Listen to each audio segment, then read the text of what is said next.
Uganda is hosting about 60,000 refugees who fled from the ongoing conflict in South Sudan. According to the Red Cross, at least 80% of them are women and children.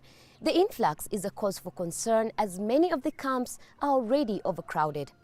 Many of the children are of either unknown or zero immunization status, and so there's work going on to help try to immunize the children as much as possible, but many of them still remain unimmunized, so it remains an issue for the operation. There are children who are unaccompanied, what we call unaccompanied minors. There are children who have lost their parents along the way, either they've died or they don't know where they are. Also, access to safe water is a problem for the refugees.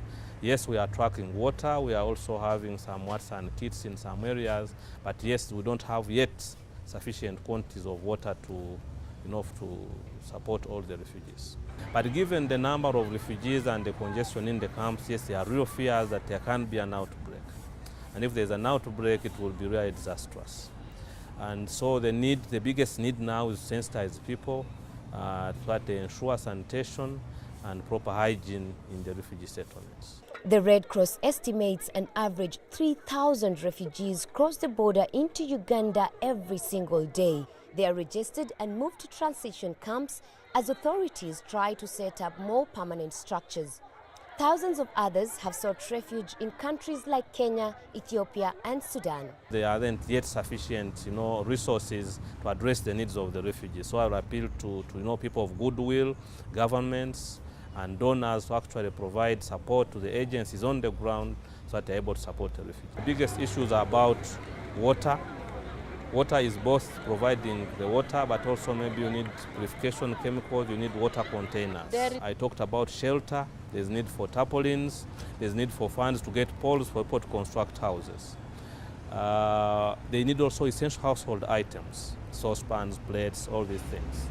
One other thing actually which is critical there is also about the mosquito nets, because you can get easily severe outbreaks of malaria. So we also need to get mosquito nets for this. So all these needs, as well as needs of sanitation, need to be addressed, and they need funds to get addressed.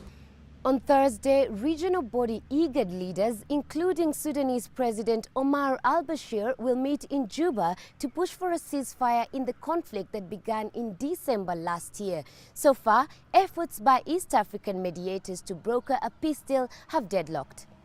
Sonny Methu, Kampala, Uganda. You deserve to know more. eNCA.com